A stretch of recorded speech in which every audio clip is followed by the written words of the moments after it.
Hershing nun jin kong kan zo mek lai hian ring tu thatak tak te chunga torna lo thleng thina wang hian pathian laka heltlat pathian mangai na ring hlel pathian laka beidong to beidong mek le lola beidong tur mi engza tak omang mo Bible chuan Johana thon khat bungthum chang khata ngai te u pa in min mangai na chu avana sa em pathian fa te min vo ta khi atia pathian hian min mangai tak zet ani chon ngatinge ring tu te tor hi aphalle ngatinge ring tu dam takin torna an machon mek lai hian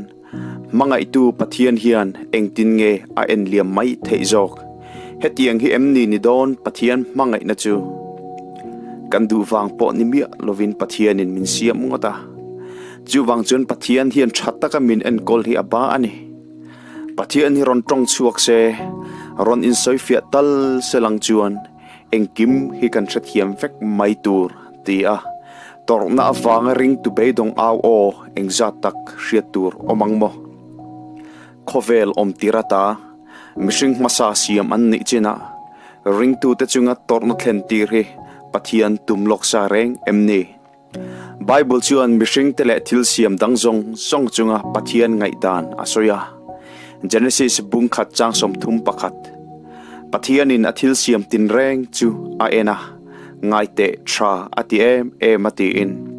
mishing masa te suala an tluk ma kha chuan athil siam chunga pathian alung oya an omdan kha tha ati em ani nima sela Genesis bung thuma kan mu angin mishing masa ten pathian thu an oi tak lo awang khan he khovel he lei hian an chia adonga chu an chia chu enge kan ti chuan me chia evi chunga reom na le nau pai na satakati puna reom taka fakhrin ani mipa adamachan vawatan chuan damchung zonga rim taka thoa thlantui farzoi zoi khopa eitur tho chua ani a omzia chu heng an chia hian torna akok ani ti chuan torna bul lo in tran na chu mishing masa suala an tlu ka fanga lo in tran ni in evile adama chunga mai ni lo he khovel hian chu an chia chu kan lo mel riat ve tareng mai sual fagin torna chuan mishing masa te chunga bul tranin tun thleng hian ring tu thatak tak te chunga po riat thiam lo torna chuan za angai big chuang lo ring tu thatak tak te chunga thina athleng fowa in mangai ngoi te thlan muala anin vuiliama thina awangin fasha mitui tam tak aluanga then khati dam thailo nat na inatlak buaka then khatla an hrisel lo ema pian tir atareng pian phunga then khat an van duaya poisoi lo nia kan hriat naute chenin thina le nat na chuan an chunga khongai na alan tir bik chuang lo thalo te alenga ring tu thatak tak dam doi ina en kol ngain an oma mitam takan thizoi zoya chu mai alanilo khuarel chiat na in ring tu thatak tak te chen na in ati chiat saka an ril runat na bel cha turin chu chiat na chuan an mangai ngoi te alak sak le zela eile bar dap na konga po ring tu van duai then khat chu an ngei lo chau ani a then khatin accident an tok tul mi tu emo ring tu te chunga torna lo thleng fo thina wang hian pathian laka lo helin a mangai na hi alo ring hlel ani po in a om lia ta ve ang ma se thil mak deuh mai chu he torna hian lal isua me po azu abik hau lo nia misual te min tlan turin ti isual le thiam lo na reng nei mi lo mi fel lal isua kha crossa atuara taksa rilru tharau torna rap kha tak machonin natak tuara tha ani a cross kaltangin ring tu te torna min chom pui ve in bo chiat na sualin angong chua torna le thina na in athawa torna om to lo na mun wana alon ani kha heti hian zon han siam ta ila ngatinge pathian hian kan chen na atan he khovel himin pesia engwangin nge chatuan na kan chen silo Bible chuan Psalm som kuana chang soma heti hian asoya kan dam chung kumte chu kum som sari ani a chakna awangin kum som riat po ani theye nima asela areina chu thorim na le lungai na mai ani aral thuaya ke ni po kan thlok bo thin ani hiti in a omzia chu he khovel torna ram hi kan khualzin na ram mai ani a kan cham hlen na atan pathianin min lo pereng renglo then khat chu an cham rei dewa then khat ero chu an cham rei lo deu ani mai C.S. Lewis khovel mi finga chiar ngam lekha buziak to ropui tak mai chuan heti hian asoya he kan chena khovela hian kan du min phuruk thei an omlo ani chuan a hril fia na thaber ni alang chu khovel danga cheng tura siam le buat sai kan ni ti in he khovela hian ring tu te chuan kan du ber chu torna omlo na lungai na le tra na tlak cham le thina ten min ti boilova torna mangtha hi anilovem ni nima sela tun thleng hian torna chu kan chung ka member zinga pakhat alani ta fan ani hi he khovel hian kan du ber torna laka zalen na hi min pengai don lo chu wang tak chuan kan du hlotlin na mun tur khovel dang van rama chatuana cheng turin heleya hian kan in buat sai mai chau ani churam ro pui tak chu lali suwa point atorna cross kaltangin alo chanta kha heleya kan om chung hian hriat thiam lo torna kan chunga thleng thina wanga kan zona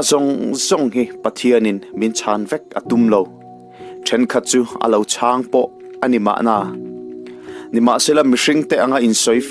soifia chi pathian ani velo ati sual wang po ni mi lovatuar mi fel zo pange po in atorna chungchanga pathian achua chala nima sela pathian ero chu zopa torna chungchanga in soifia nekin zopakha achua chale ta zoka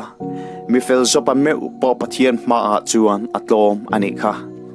zopakhan ana izong achana mangai afa ten an thi sana ama nge po khan natna shom tak pan chia ve ma se ator na phena a testimony hi aro pui asin zopa bungsomli pani changa le changruk benga hriat na mai zongin ka hreto chia ma se tuna zong ka muta che chuwang tak chuan ka intena vutle vai vota thu in ka simta e ti in he thu hi torna rap ka tak ato nuwa zopa thu soi nu nung ani a atorna atangin sim ngai pathian lam hoya arong bol mai turani zia zirchuakin pathian mu fia nan atorna kha amang tangkai ta zok ani ngai thatu du tak engtiang takana nge torna in atlak puak che ka hrelo nima sela hei ero hi chu thei ngil su poisoi lo lal isu po kha he leya a omlai khan torna machon ve asin chupo itan le kata na tuara natak tuarin thina hial achunga athleng ani kha lali suan itorna kha a hrerenga ama nge ina lo paltlang to awangin anat turzia po a hria thiam pui che asin ichunga torna lo thleng awang khan pathian lakalo helin a manga ina iring hlel po ani theye nima sela bible chuan zohana bungthum chang som paruka heti hian asoya pathian in khovel amangai ema chuti chuan afa pamal nei chun ape ati sual khovela cheng ini awanga ichunga torna lo thleng me kha hriat thiam har iti ani theye nima selanga ituate mangai na awangin nuam sataka omthei sual na nei lo lal isua kha he khovel suala lokalin itan le katan crossa natak tuara athidu mai kha hriat thiam har le zual chu avani em eng po ni se eng tik huna emo chuan jang khua alabung pu anga